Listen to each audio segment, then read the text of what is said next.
Bonjour à toutes et à tous, chers amis téléspectateurs de Eden Télévision, auditeurs de Diaspora FM. Nous posons nos micros cette semaine à la HAC, la Haute Autorité de l'Audiovisuel et de la Communication, l'institution qui régule les médias chez nous au Bénin. Ça fait 30 ans que cette institution existe. L'actuelle mandature vient de faire 1 an. Il y a donc des défis majeurs à relever. Cette semaine, l'actualité, c'était bien sûr le trentenaire de la HAC avec un colloque international qui a eu lieu à Cotonou en présence de plusieurs personnalités du monde de la communication et des médias. Nous en parlons ce dimanche avec l'un des conseillers à la HAC, le deuxième rapporteur notamment, le conseiller Basile Thibozo. Il est avec nous pour faire le point justement de l'action de la Haute Autorité de l'Audiovisuel et de la Communication. Monsieur le conseiller, bonjour. Bonjour, Danky.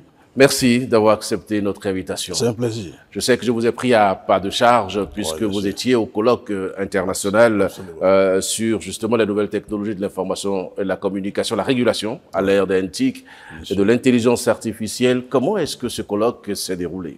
Ça s'est bien déroulé avec les participants qui sont arrivés, avec les anciens présidents de la HAC qu'on a invités, les anciens conseillers de la HAC qu'on a invités aussi. Maintenant aussi, vous invitez les régulateurs de la sous-région, qui sont au nombre de 15, qui étaient tous présents, à travers le président et leur délégation. Et ça a été un moment de partage, de réflexion sur l'intelligence artificielle à l'ère des régulations des médias, surtout par rapport aux élections en général dans nos pays. C'était un peu le clou, c'était le vademecum du colloque.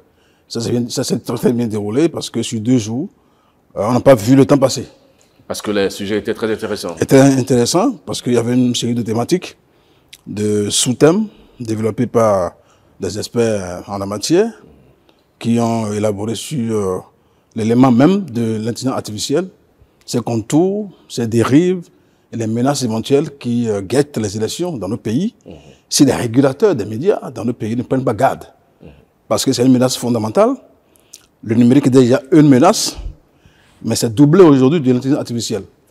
Donc c'est pour voir les contours, les tenants, les aboutissants et les rouages de cette technologie-là que nous avons fait le colloque pour essayer de voir les possibilités d'endiguer et un peu les effets. Mais pourquoi la régulation en temps électoral vous préoccupe tant, Monsieur Thibozo? Non, mais vous savez, c'est normal. Parce que tout peut basculer en ce moment. Vous avez peur? Vous n'avez peur de quoi? Non, on n'a pas peur. J'ai pas de peur. Quel est le problème alors? Parce que fondamentalement, non, il s'agit quand même de mettre l'accent sur les règles déontologiques qui gouvernent notre métier. Parce qu'après tout, la HAC, c'est un régulateur. Un régulateur, c'est aussi un censeur. C'est aussi un père fouettard, mais pas un dictateur.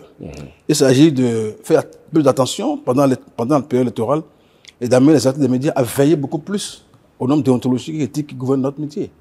C'est fondamental en période électorale, parce que tout peut arriver, tout peut basculer par une erreur déontologique sur des résultats mal donnés, ou sur des affirmations, sur une déclaration politique d'un parti politique, etc., etc. Vous voyez? Donc, il y a une série de choses sur lesquelles on doit faire attention. Vous voulez prévenir tout ça? Il faut prévenir tout ça. Est-ce que les médias ne doivent pas craindre un bâillonnement de la HAC dans cette période électorale? Non, les médias doivent être plus rassurés. C'est pas un bâillonnement.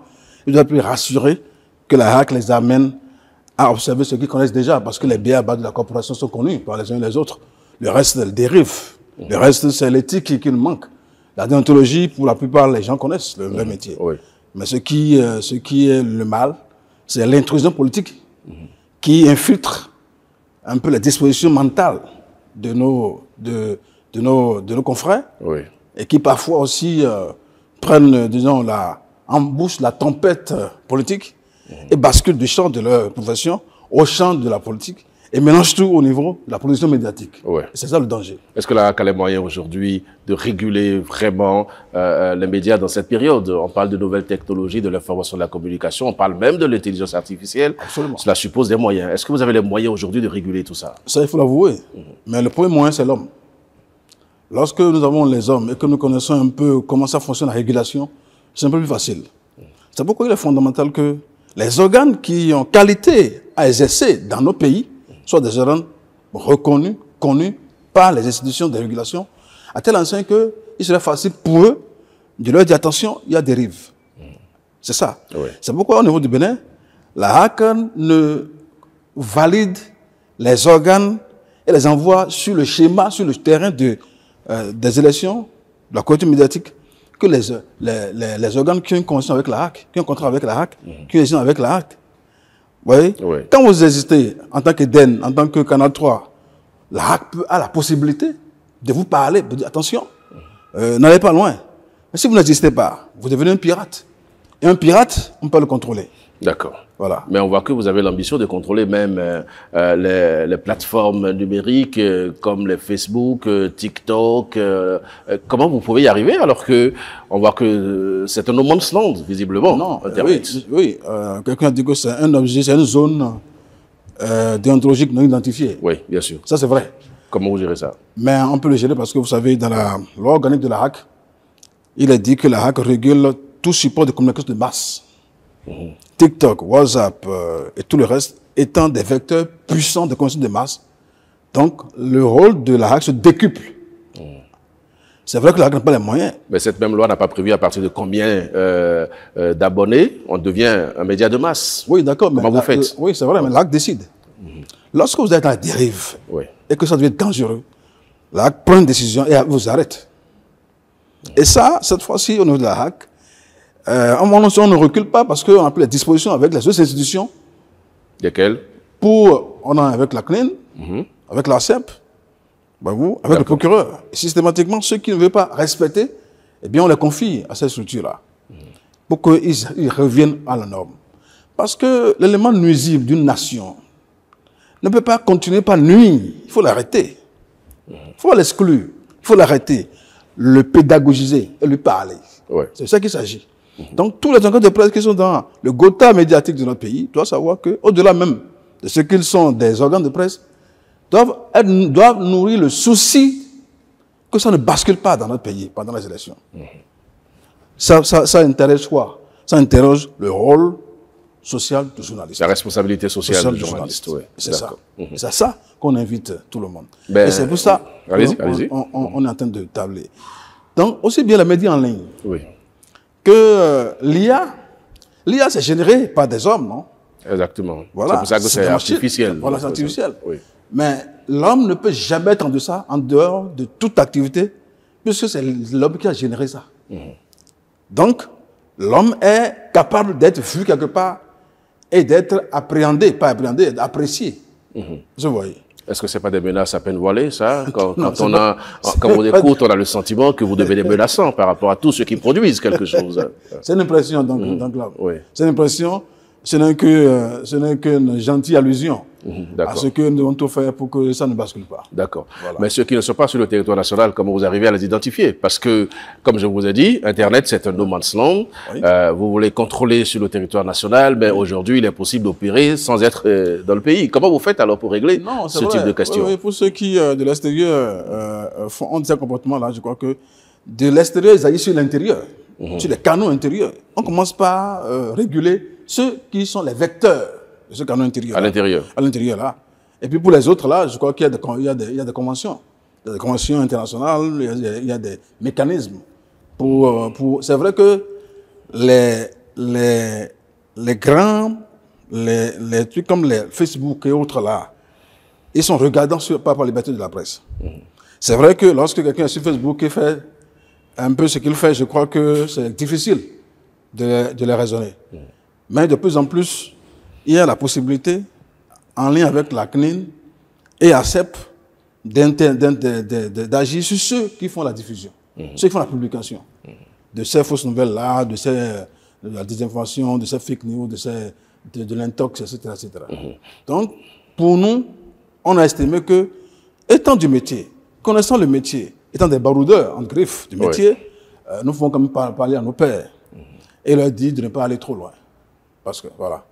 Donc, en fait, on peut dire, M. Basile Thibozot, que les élections de 2026, notamment législatives, municipales et présidentielles, seront regardées de très près par la haute autorité de l'audiovisuel de la communication. Simplement très près. Très près, mais simplement.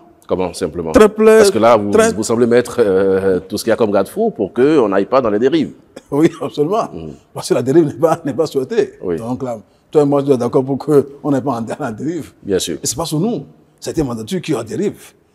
Il ne serait pas dit que c'est la presse qui est la base de l'embrasement de notre pays. Il ne faut pas qu'on souhaite ça. Au-delà même de nous, il faut que les actions que nous posons soient accompagnées par nos compatriotes, notamment par nos confrères des médias. Oui. Et ça, vous le faites bien d'ailleurs, mais d'autres aussi, on les invite à le faire.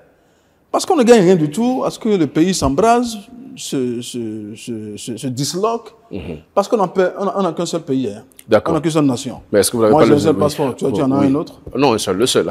Mais est-ce que vous n'avez pas peur d'être incompris? Parce que c'est vrai, le président de la HAC, M. Daloko, a dit simplement qu'il n'a pas vocation à être populaire ou à être aimé, mais en même temps, c'est difficile d'être impopulaire. Est-ce que vous n'avez pas peur, déjà même au sein des professionnels des médias, d'être incompris par les uns et les autres? Vous savez, quand vous êtes dans la vérité, Oui. on n'a pas peur. Quand on est dans la vérité, on peut être incompris. Mais je ne pense pas que la pédagogie va manquer toujours à ce que ce soit incompris. Nous allons faire une sorte de démonstration pédagogique à telle enseigne que les formations, les recyclages sur le terrain par rapport aux élections, on va les multiplier, les démultiplier dans la rédaction, démultiplier sur le terrain pour que le maximum de postes des médias soit en phase avec la dynamique HAC. C'est ça qui va se passer. D'accord. Et pour ça, vous avez les moyens. Vous avez les moyens vraiment de le faire parce que ce que vous dites là nécessite que vous soyez sur le terrain, que vous descendiez, que vous rencontriez les gens. Et lorsqu'on voit un peu l'environnement aujourd'hui, est-ce que vous allez tenir ces moyens-là? Ça c'est basique. Oui. Basique. On a les moyens. Ah, vous avez les moyens de faire ça? On a les moyens de faire ça. D'accord. Parce que vous savez, lorsque vous voulez atteindre un objectif, vous définissez les moyens. Donc, on va tout faire, même s'il n'y a pas de moyens, on va chercher pour exécuter ça. D'accord. Le colloque, c'est d'aller vraiment au fin fond pour parler un peu aux acteurs des médias pour que, franchement, ça ne bascule pas. D'accord. Le colloque s'est tenu à Cotonou. Pendant 2 jours, il y a eu, comme vous l'avez dit, des communications, des exposés et tout le reste. Quelles sont les conclusions auxquelles vous êtes parvenus? Non, je crois que Cotonou a retenu qu'il faut vraiment faire face à l'intelligence artificielle lors des élections dans nos pays. Cotonou a aussi retenu que, au-delà même du fait que c'est une menace, ça peut être une chance. Parce que l'une des communications a montré qu'on peut utiliser l'intelligence artificielle pour réguler nos médias. Au lieu de diaboliser, d'attaquer l'IA, il faut l'appréhender et l'adapter au monitoring des médias. Quand on peut monitorer les médias avec l'IA, c'est plus facile de mettre l'IA à la disposition des médias que d'être un vecteur antinomique aux médias. Vous êtes toujours dans la régulation, là?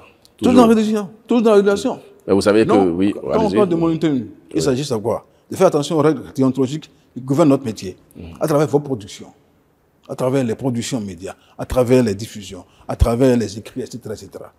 Lorsque vous faites un dépôt légal par rapport à votre journal, par exemple, on regarde dedans. Parce qu'il y a des analystes à la HAC qui regardent comment est-ce que le métier est observé au niveau des trucs là. Vous ne savez pas. Mais il y a plein de gens qui travaillent, qui sont des analystes, qui regardent les journaux, les radios, les télévisions, chaque jour, de près. Et ils font un rapport hebdomadaire chaque semaine. Toutes les positions d'Eden sont suivies par des analystes qui regardent Eden, qui regardent Canal, qui regardent tout. Et les journaux, on dépose en dépôt légal et on peut observer que tel journal est en droit de ligne. Ça a toujours existé ou c'est votre HAC Ça a toujours existé. Ça a toujours existé. Mais ça ne fonctionnait pas, c'était pas le monitoring des médias, ça, oui. Non, a existé parce que vous savez, les gens qui sont entrés là en tant qu'analystes, ils sont devenus aujourd'hui des cadres de la HAC. Ça veut dire que c'est une disposition qui existe depuis près de 20 ans. Depuis que la HAC existe, au moins il y a 20 ans qu'on fait analyse des médias. Oui, bien sûr. Ça existe. Et puis, le régulateur, c'est l'un des moyens d'utiliser des régulateurs pour gérer les médias. Il faut rappeler quelque chose de fondamental. C'est-à-dire qu'il faut enlever la peur au niveau des acteurs des médias. C'est pas le sentiment qu'on a. Aujourd'hui, la HAC fait peur à tout le monde. On a l'impression que vous voulez taper. Non, pas du tout. Au mépris même de l'existence des médias, parce qu'il y a certaines décisions sur lesquelles on va certainement revenir au cours de notre entretien, Monsieur Basile Thibozo. Mais pour le moment, on parle de l'intelligence artificielle. Vous dites que la HAC ne doit pas faire peur. Non, pas du tout. Pas du tout. Parce que le problème, c'est quoi? C'est que si on ne régule pas Et on fait attention aux résultats qui vont sortir. Observez les contestations politiques. Vous voyez un peu. Je prends un exemple simple. À travers l'IA, on voit une voix qui proclame les résultats. Oui. On voit une déclaration qui est faite par un parti de l'opposition par rapport à déviance électorale dans une zone, qui parle de bourrage d'urne, qui parle de manipulation. Alors que ce monsieur qu'on connaît n'a jamais fait ça. On a pris sa voix pour faire ça. Pour faire ça, oui. C'est ça l'IA. Vous voyez un peu? Vous avez quel moyen de bloquer ça? Justement. C'est pourquoi on doit faire attention. Tout le monde doit faire attention. Pourquoi ça n'arrive pas? Pourquoi ça n'arrive pas? Mais si ça arrive, qu'est-ce que vous faites? Mais on va, non. Si ça arrive, on sera obligé de constater. Parce que c'est simple. Oui. Si c'est une voix de quelqu'un, on appelle la personne pour dire, mais c'est vous qui avez fait ça. Donc, on vérifie. Et en vérifiant, en remontant, on se rend compte que ce n'est pas faux, que ce n'est que la voix de l'IA. Je vous donne l'exemple du Togo. Vous savez, il y a eu des brouilles au Togo ces derniers temps. Absolument. Il y a 3 éléments d'IA qui ont supporté la rébellion au Togo. On a entendu la voix de Emmanuel Macron pour dire que Macron supporte les opposants contre le régime dictatorial. Tout là. La voix aussi de IB, je pense. La voix de IB, oui, bien sûr. qui a supporté Oui. les contestataires. Les contestataires. Pour dire, alors quand on a vérifié, on s'est rendu compte que c'est faux. Vous comprenez? Oui. C'est vrai qu'en ce moment-là déjà, il y a déjà une sorte de déstabilisation du pouvoir de Lomé qui se sent abandonné par la France et par les amis de l'AES. Oui. Mais il faut que j'aille avec beaucoup de froideur et de calme, toutes ces choses-là. Mais quand on a vérifié, on s'est rendu compte que ce n'est pas ça. Mais ça, c'est bon. Mais quand il s'agit des élections où tout va très vite, vous imaginez? On n'a pas beaucoup de temps pour faire tout ça. Voilà, pour vérifier. Voilà. En ce moment-là, le pouvoir du procureur est renforcé. Le pouvoir de la HAC est renforcé. Parce que vous savez qu'il y a la campagne médiatique. Et la HAC prend une décision pour définir la campagne médiatique. Oui. Et pour définir la période de la pré-campagne aussi. Oui. C'est pour commencer par mener les autres médias à aller doucement vers les élections. Ces élections à venir, apparemment, Qui, chez sont nous, un enjeu sont important. une première. Oui. Une première avec C'est votre première élection que vous allez réguler. Voilà, que nous allons réguler en double en janvier Oui. et l'autre En avril. en avril. Donc, tu imagines combien de fois on doit faire attention et se préparer. C'est une préparation pour que ça se passe bien. Nous ne sommes pas des gendarmes, nous ne sommes pas des pères fouettards, nous ne sommes pas des trucs, non. On n'est que nous-mêmes. Est-ce que vous avez le sentiment que votre message a été perçu par tous les participants à ce colloque? Est-ce que les gens ont trouvé beaucoup d'intérêt à parler de ce thème? Non, l'intérêt était au summum. Hein. L'intérêt était au summum et l'enthousiasme était aussi au summum. Et la participation était très, très active. Et nous avons reçu beaucoup de félicitations par rapport à l'organisation.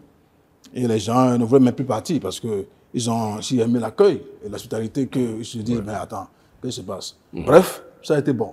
OK. Et je crois que les régulateurs sont tendus maintenant pour multiplier ces choses-là au niveau de leur pays. D'accord. Voilà. Alors, monsieur le deuxième rapporteur de la HAC, c'est vrai que nous parlons des 30 ans de l'institution, mais ça fait également 1 an que vous êtes au niveau de la haute autorité de l'audiovisuel et de la communication.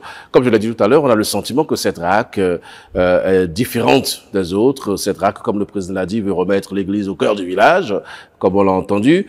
Mais est-ce que les décisions qui sont prises au sein de la HAC répondent à quelle volonté réellement? On a envie de savoir, parce que des fois, on a le sentiment que la HAC prend des décisions sans regarder la vie réelle des médias. Oh non, ça c'est juste une impression. Je prends un exemple, notamment sur la dernière décision par rapport à la publicité. Ouais. La HAC semble interdire la publicité des écoles, des églises, des médicaments. C'est un peu comme si les médias ne peuvent plus vivre parce que ce sont quand même des entrées pour ces médias-là. Et dans d'autres pays, on fait ce type de publicité. Donc ça aussi, c'est une décision qui a soulevé beaucoup de vagues, monsieur le conseiller. Oui, d'accord, mais vous savez que dans les conventions que toutes les radios ont signées, oui, que la télévision signe avec la HAC, la publicité est interdite. La publicité ou de certains... La publicité de la pharmacopée sur les médicaments, elle est totalement, complètement et véritablement interdite. C'est dans toutes les conventions que vous avez signées. Donc, ce n'est qu'une violation de la convention. Mais si les médicaments ont reçu, par exemple, des autorisations, parce qu'il y a des médicaments qui passent l'étape des laboratoires et qui peuvent être acceptés par les autorités du pays. Non. Si un médicament est certifié, Oui. ça ne veut pas dire que si c'est certifié, on le met en pharmacie. Les gens vont chercher. Tout simplement. C'est comme ça marche. C'est ça la politique des médicaments dans un pays. Ouais. Il ne s'est pas devenu sur une radio, sur une télévision, pour dire que je vends tel, c'est très bon, venez citer, etc. Il s'agit de la santé publique des gens. Parce qu'au-delà même du fait que lui, il vend ces choses, mais il cause des dégâts au niveau de la population. Il y a peu de gens qui sont morts par leur comportement. Avec des médicaments bizarres, qui guérissent et tout. Le président dit que ça guérit l'hypotension, l'hypertension en même temps. Il y a un problème. Lorsqu'on fait du charlatanisme, lorsqu'on vient dire, on veut faire de la prière, mais on dit que maintenant il faut prier, on va prier pour vous. Mettez votre main sur votre télévision, votre radio, on va prier pour vous. Oui. Ça frise quoi? Mais si la personne y croit. Ça frise l'arnaque. Si la personne y croit. Non. C'est une question de foi. Dans un état sérieux, ça ne se fait pas. Ça ne se fait pas. La foi, c'est en chacun, et ça se vit à l'église, fondamentalement. Est-ce que vous interdisez... On peut prêcher la rédemption, la résurrection. On peut prêcher le bien-être. Même pas prêcher la guérison. Pas la prière. C'est possible. Mais sur une chaîne de télévision, de radio et médias, non. Pourquoi? Pourquoi il pense que lui, sa prière est plus particulière que toute autre prière, que c'est lui seul qui guérit? C'est là où ça devient de l'arnaque. Est-ce qu'il n'y a pas une limite un peu trop étanche par rapport à la liberté des uns des autres de dire et de croire en ce qu'ils veulent? Non. Ça, c'est pas croire en ce qu'on veut. Ça, c'est faire de la publicité.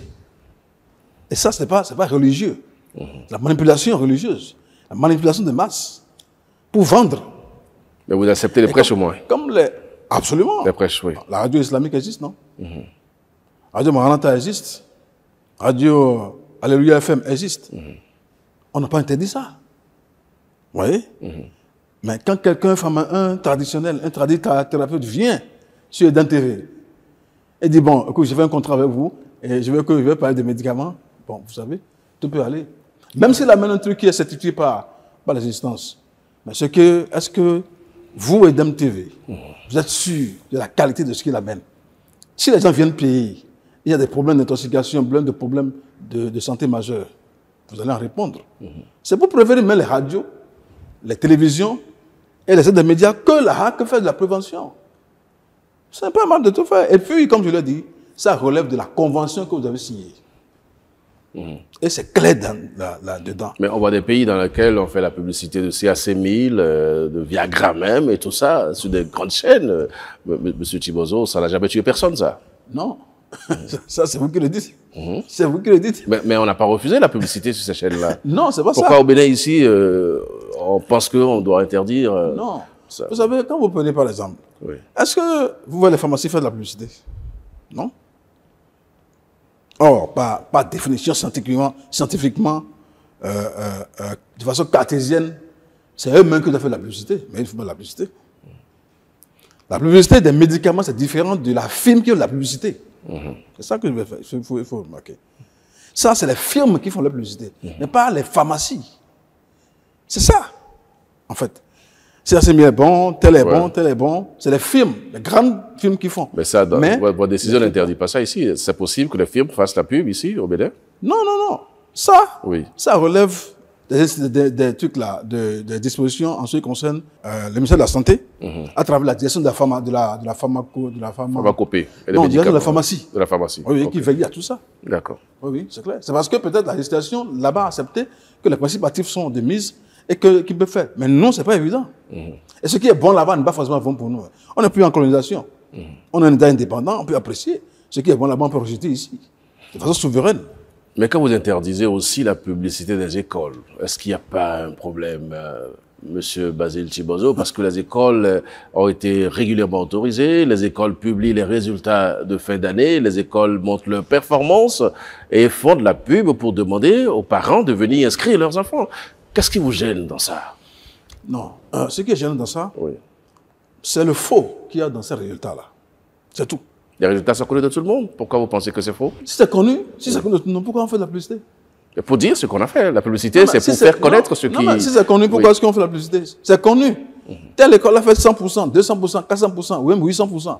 Pourquoi elle va faire la publicité pour déjà faire 40%? Mais en quoi ça vous gêne qu'on fasse la publicité, qu'on dise qu'on a fait ça? Non, le problème c'est que ce qui est si évident, si effectif, si réel, ne se marchande plus, ne se vante plus. Ça va de soi. Comme l'a dit l'autre, à bon 20 points d'enseigne. Mais c'est ça que... Quand votre vin est bon, il n'y a pas d'enseigne. Mais c'est de ça que les médias vivent. Est-ce que vous avez pensé à ça, justement? Parce que c'est ça qui permet aux médias de gérer leur quotidien. Monsieur Djibono, il faut payer les impôts, il faut acheter du matériel, il faut maintenir le matériel. Il n'y a pas de subvention, il n'y a pas d'exonération, il n'y a pas de soutien, il n'y a rien. Ça va toucher le fond, un problème fondamental qui est réel à tous les médias et c'est pourquoi le président toujours dit qu'il faut l'aide de l'État à la presse. Article 37. Il faut le fonds. Article 38 du Code. Il faut exonération fiscale. Article 40 du Code. 37, 38, 39, 40. C'est la disposition qui est dedans. Qui ont prévu pour les médias. On n'a pas eu ça jusque-là. Le président Loko, quand il est venu, il est de bonne foi parce qu'il connaît, étant une nation des médias, il sait que c'est à travers l'aide de l'État et la publicité qu'on peut s'en sortir. Mais c'est ça. Si l'aide n'est pas encore disponible, on va tout faire pour que l'État central puisse aider. Et je crois qu'aujourd'hui, on a un lieu. Même si on n'a pas le direct aux organes de presse, il y a l'aide à la formation, il y a l'aide pour la réhabilitation de la main des médias, et puis il y a l'aide pour la formation qui se va déployer bientôt. Mais comme je l'ai dit... Est-ce qu'il ne fallait pas attendre que l'aide vienne avant de prendre cette décision-là? Parce qu'il n'y a pas l'aide, mais vous prenez de pareilles décisions, alors qu'il lui fallut peut-être attendre qu'on ait l'aide pour nous empêcher de gagner de l'argent, ça et là, et faire tourner nos médias. Non, vous savez, c'est la vitesse des dégâts que s'est produit la cause qui a fait qu'on a dû sortir une décision. Sinon, on ne le ferait pas. À quoi est-ce qu'on sert alors? Et à quoi servent les conventions que les radios ont signées, que les télévisions ont signées, si ça sert à être violé? Donc, ce n'est qu'un rappel que la RAC fait des obligations contractuelles qui sont les vôtres, qui sont de ceux qui ont signé les conventions. Ce n'est que ça. Oui, vous avez avec moi que ce n'est qu'un rappel de ce que vous avez signé vous-même.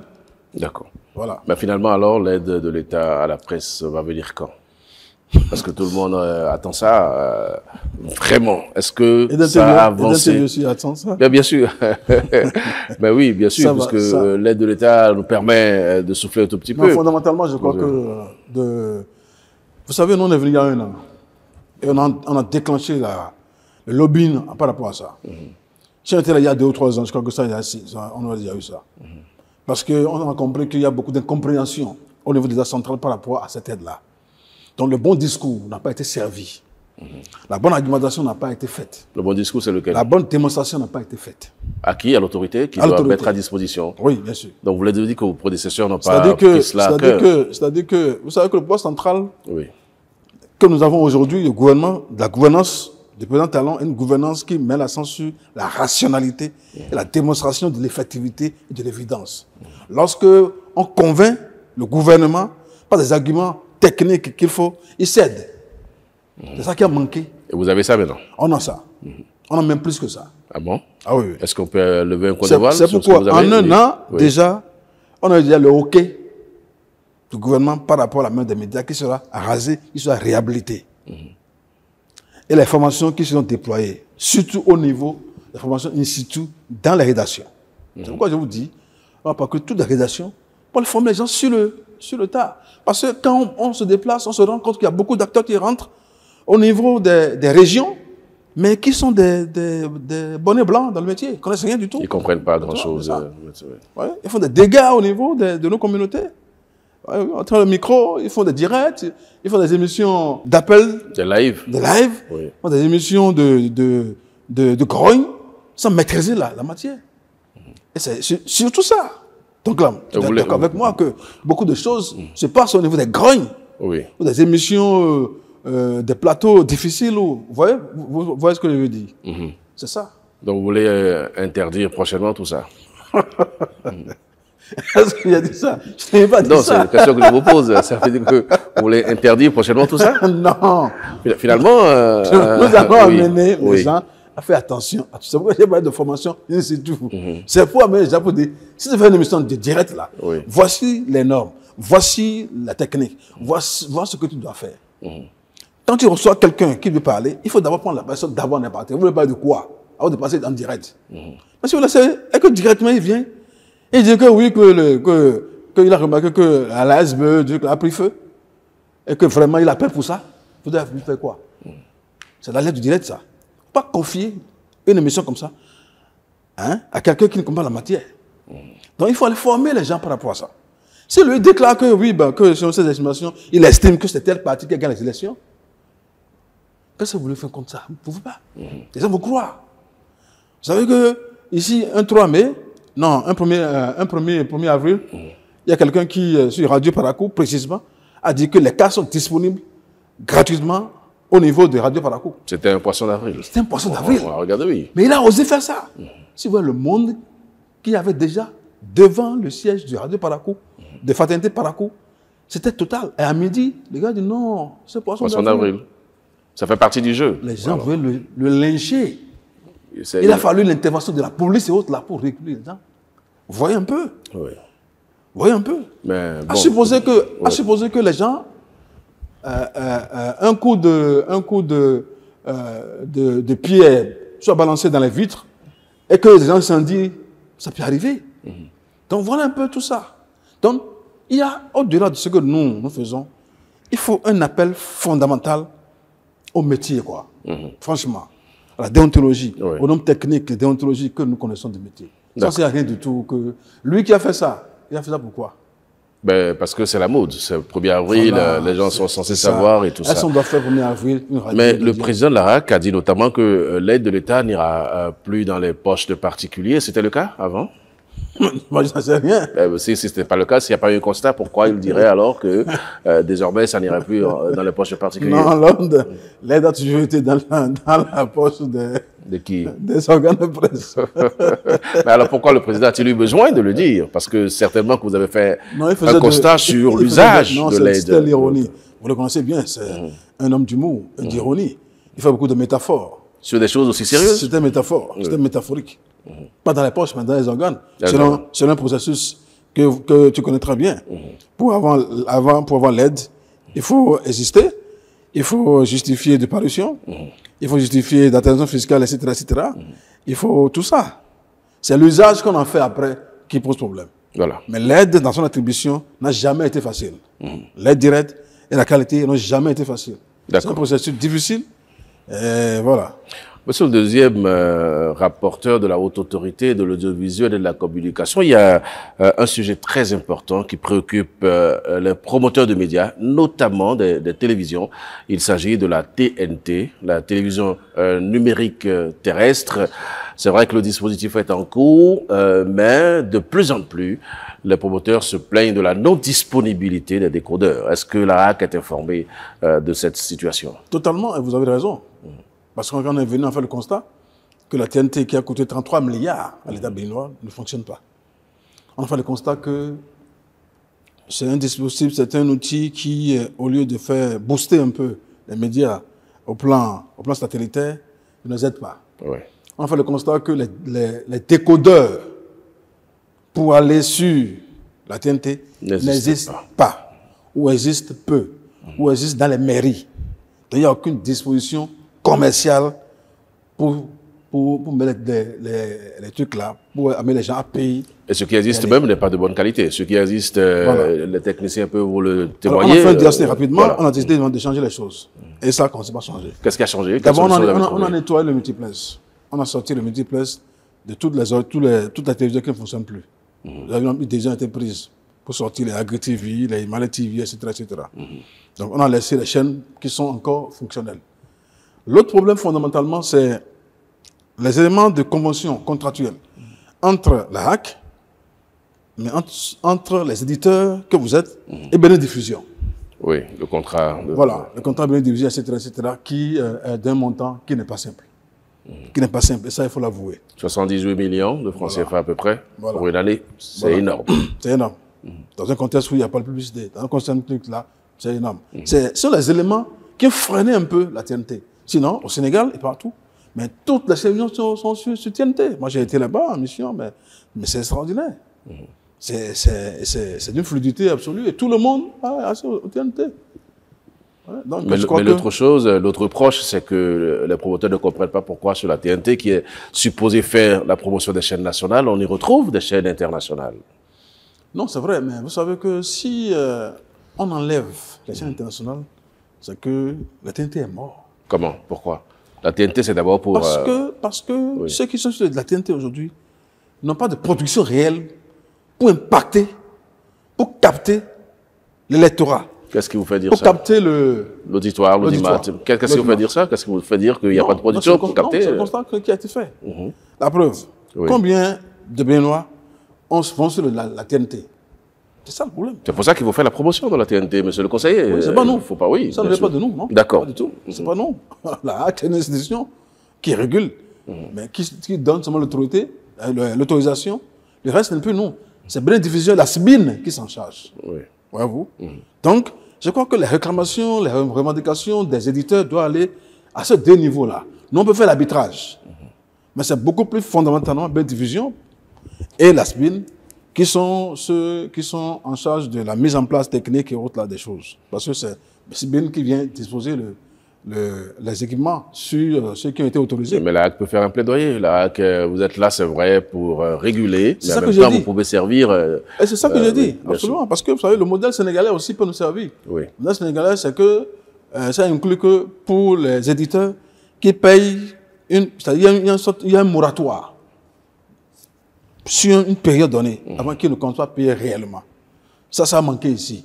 On peut aussi de faire le plaidoyer par rapport à ça. Je crois que les éditeurs sont mis ensemble pour demander à ce qu'on puisse les aider par rapport à ça. Et le dossier est en cours. Est-ce qu'il y a un espoir de trouver... Il y a toujours espoir tant qu'on vit. Un aboutissement à ce Tant qu'on vit, il y a tout l'espoir. Tant que la HAC vit? Tant qu'on vit, il y a tout l'espoir. D'accord. Alors, M. Bazil Tibozo, nous allons parler de la vie des médias. Aujourd'hui, c'est vrai que vous êtes conseiller à la Haute Autorité de l'Audiovisuel et de la Communication, élu par vos pairs pour les représenter au sein de l'institution. Récemment, vous avez été le premier, l'un des premiers, sinon le premier, à avoir fait une reddition de comptes, à avoir rencontré vos mandants pour leur faire le point exactement de votre action au niveau de l'institution. Pourquoi est-ce que vous avez tenu à le faire, M. Tibozo? Vous savez, il faut éviter le désamour entre un conseiller élu et ses mandats. Pendant longtemps, il a été établi que lorsqu'on est élu, le gars ne vient plus, on ne le voit plus. Oui. Moi, j'ai une philosophie différente parce que quand j'allais aux élections, j'ai promis aux électeurs que à chaque session de la HAC, je venais faire une reddition de comptes. Et c'est ça que j'ai humblement commencé par le faire. Pas faire. Je l'ai déjà fait une fois à la première session. Oui. Je l'ai fait à la session qui ont défini. Et je le ferai autant que faire se peut. Parce qu'il faut toujours aller à la base pour prendre le pouls de la base. Et quand on va à la base, on prend le pouls, on se rend compte de beaucoup de choses, beaucoup de questions. De nouvelles choses, c'est des choses que vous saviez déjà avant d'aller là? Non, c'est pour dire les attentes. Et le rappel des attentes. C'est très important. Et les gens, comme tu le dis, ne comprennent pas beaucoup de choses, de décisions que nous prenons. Donc ça permet de faire de la pédagogie aussi et d'apaiser les gens. Et ça, franchement, je l'ai constaté quand je l'ai fait à Calavi, quand je l'ai fait à Porto-Novo. Les gens avaient beaucoup de questions et ils ne savaient pas à qui s'intéresser. Donc c'était une bonne occasion pour eux de rencontrer le conseiller qui les a, disons, éclairés un peu sur tel sujet. Donc c'est ça qui a été fait. Donc on l'a fait à Cotonou, on l'a fait à Porto-Novo. On va étendre ça à Parakou dans les prochains jours.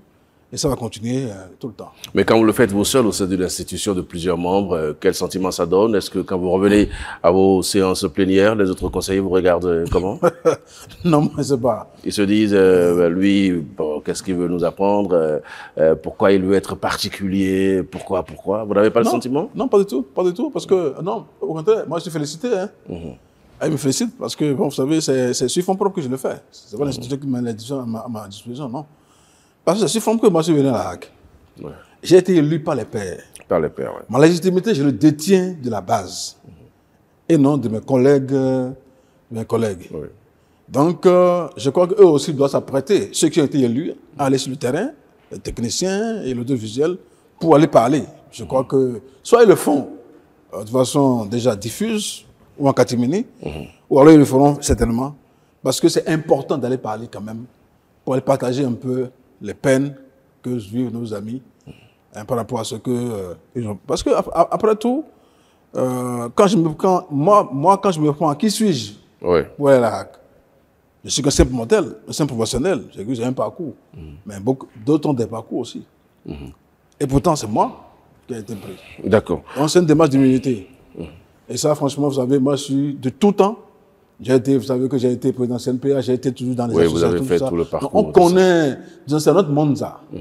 Vous. Mais à la HAC, on vient d'horizons diverses. 3 viennent de l'Assemblée nationale, 3 ont été élus par le chef de l'État, ont été désignés par le chef de l'État, 3 ont été élus. Élus, oui. Voilà.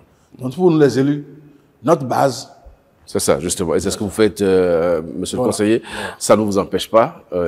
C'est vrai que maintenant, les décisions à la HAC sont collégiales, donc vous répondez de toutes les décisions. Absolument. Ça ne vous empêche pas d'avoir la main lourde sur un certain nombre de sujets et de faits. Sous votre mandature déjà, 1 an à peine, il y a plusieurs organes de presse qui ont été fermés, ou je dirais plutôt dont on a retiré l'exercice du métier. Qu'est-ce que vous faites pour remettre ces organes-là dans leurs droits? Donc là, tu es en retard. Hein? Oui, bon, mais les téléspectateurs peut-être pas, mais je ne sais pas ce que vous faites, parce que jusque-là, présélectionnés, c'est ce que vous voulez dire? Non. Tous ceux qui ont été... il faut faire attention, il faut bien regarder, parce que ceux qui ont été sanctionnés ont été déjà... La sanction est déjà passée, on les a remis en selle déjà. Non, pas tous. Vous avez peut-être... Quand je réponds le nom... Allez-y, vous avez remis en selle qui? Oui, Patriote, remis en selle. Oui, d'accord. Oui. Vous savez bien que ce n'est pas de ça que je parle. Oui, allez-y. Oui.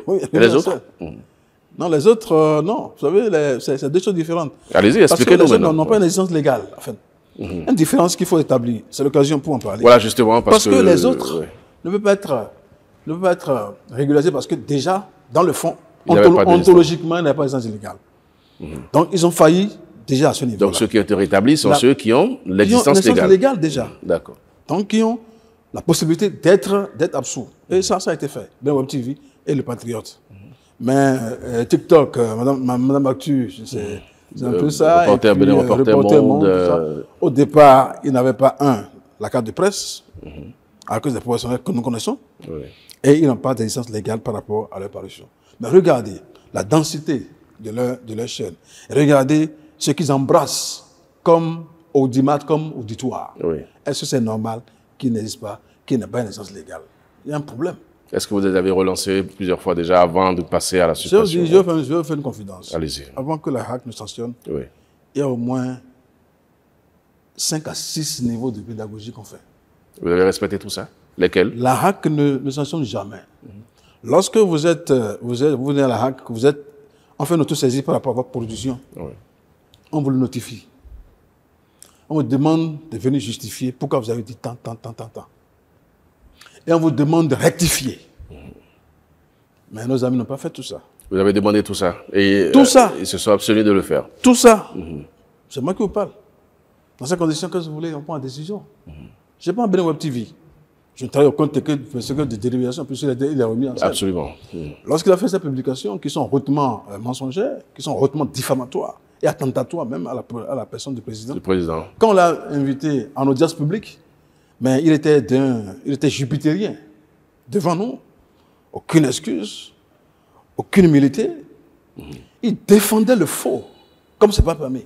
Il criait dans la salle. On a estimé que c'est quand même beaucoup. Et vous l'avez suspendu? Au départ, ce n'était pas pour le suspendre. C'était pour le suspendre. Mais pas pour le sanctionner. C'est-à-dire qu'on n'avait pas voulu prendre une mesure contre lui. On a demandé, malgré que tu as dit ça, va corriger. Il sort de là, il va mettre sur sa télévision l'ensemble de ce qu'on a dit au niveau de l'audience. C'est ce qu'il a fait, ça. Donc il a nagué complètement l'institution. Donc on s'est réunis encore pour le sanctionner maintenant. Et c'est ça qui s'est passé. Vous ne savez pas ça. Donc, on l'a su après, lorsqu'on a vu les correspondances et tout ça. Une décision, mais on fait de la pédagogie. Parce qu'après tout, c'est la nôtre. Et ça, on ne sait rien du tout de sanctionner quelqu'un, tout ça là. Mais quand on l'a fait, là qu'on ne commence pas à demander pardon. On dit pardon, partout. Partout. Parce que les intérêts sont menacés. Là, vous avez des contrats avec tel. Et puis, bon. Mais on l'a réhabilité. Donc, quand nous faisons de la sanction, Nous faisons de la pédagogie beaucoup plus. De la pédagogie. Et quand est-ce que vous allez réhabiliter les autres Non, les autres, c'est dans un processus. Oui, Reporter Monde, Cristal. Ça prend du temps. Ça fait beaucoup de mois. Pas du tout. C'est beaucoup. Non, vous savez, l'institution va à son rythme. Parce qu'il y a beaucoup de dossiers. Vous savez, à la dernière session, on a utilisé 59 dossiers et on a pris 19 décisions. C'est lourd quand même. Mais dans les décisions, dans les dossiers qui ont été utilisés, il y a déjà une décision de présélection. Oui. Et Reporter Monde et Madame Mathieu, tout ça, sont présélectionnés déjà. Oui. Et c'est la deuxième phase. La phase, c'est la phase d'enquête. Enquête de moralité. Et puis après, visite des sites. Et puis dans le lot, il ne sont que 2 sur une centaine qu'on veut admettre, qu'on veut autoriser. 2 seulement. Ils ne sont que 2. Comme vous voyez. Alors, et les autres? Pourquoi on fait fixation sur les 2? Pourquoi donc, comme toi, tu ne demandes que les 2 là, alors qu'il y a... Non, parce que c'est ça qui est connu le plus, c'est ça qui a soulevé beaucoup de vagues, et c'est cela. Oui, mais ça, c'est ça. Nous, on n'est pas dans la sensation. On est dans l'efficacité, la rationalité. Voilà. Donc, la décision va sortir.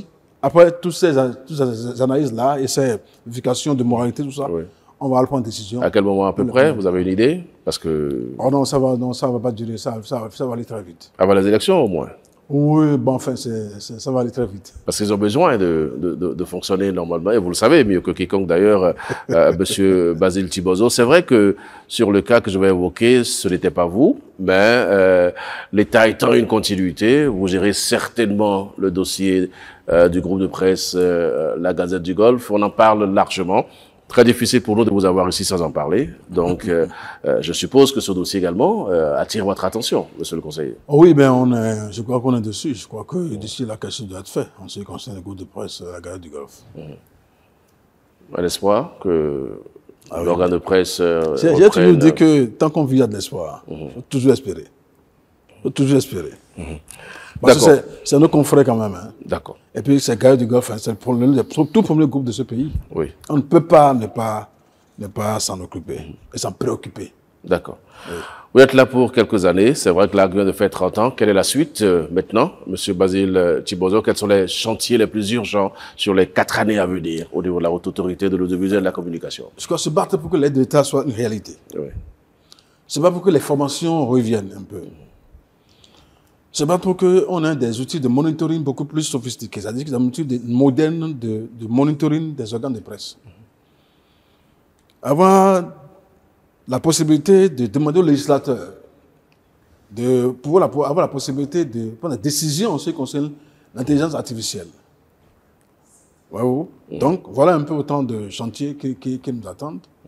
Et avoir la possibilité aussi d'avoir notre siège, un siège de la HAC, comme cela se doit, etc. Nous avons encore 5 bonnes minutes. Je vais profiter peut-être pour ces 5 minutes-là pour voir un peu quelle orientation la HAC donne par rapport à ses relations avec les autres institutions, notamment en termes de communication de médias à l'international. On a vu qu'ils étaient nombreux à Cotonou pour ce colloque, plusieurs délégations, plusieurs présidents, plusieurs secrétaires généraux.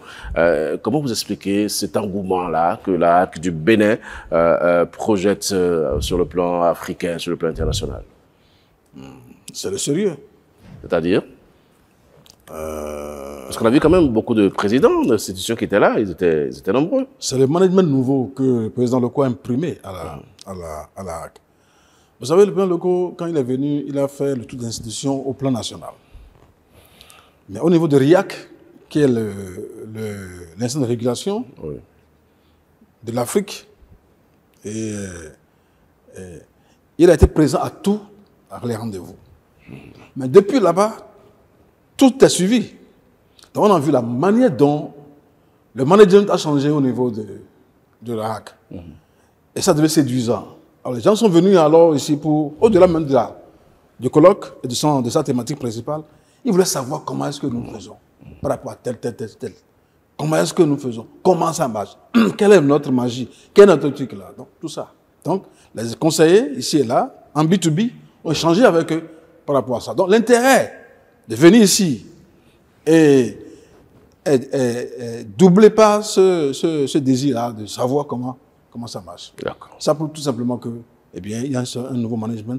Parce que celui qui est un professionnel des médias, comme nous, Et c'est ça qui change tout. Et n'a pas droit à l'erreur. Non, pas du tout. Vous non plus d'ailleurs. Pas du tout.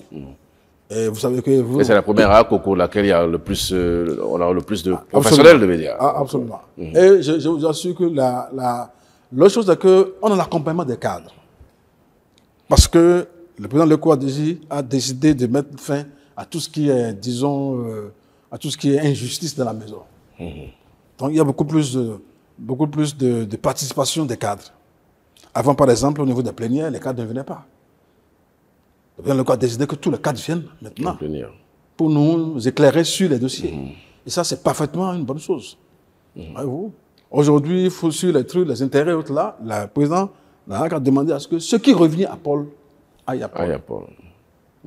D'accord. Ça, c'est très important. D'accord. Voilà.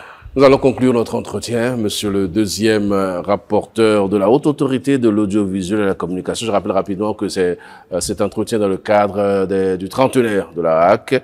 Et nous avons parlé justement de ce colloque qui s'est tenu à Cotonou cette semaine. Je vous laisse le soin maintenant de conclure notre entretien, monsieur Badil Sibodo. Merci, mon cher ami. Donc là, moi, je te remercie pour le plateau que tu m'as offert, pour élaborer un peu sur ces 30 ans-là et parler aussi des défis de la HAC. Moi, je voudrais rassurer au nom du président Edouard Leco, des acteurs des médias, tous les acteurs des médias de notre pays, pour dire que nous travaillons à ce que ça s'améliore pour notre corporation. Je voudrais rassurer qu'il n'y a pas de peur. Les décisions que nous prenons sont des décisions de pédagogie pour que ça aille mieux. Ça, c'est important. Hein. Je voudrais rappeler qu'il faut seulement qu'on fasse attention, aux conventions que nous avons signées. Et que c'est la difficulté qu'il faut mentionner tout de suite et signaler ça au niveau de l'instance.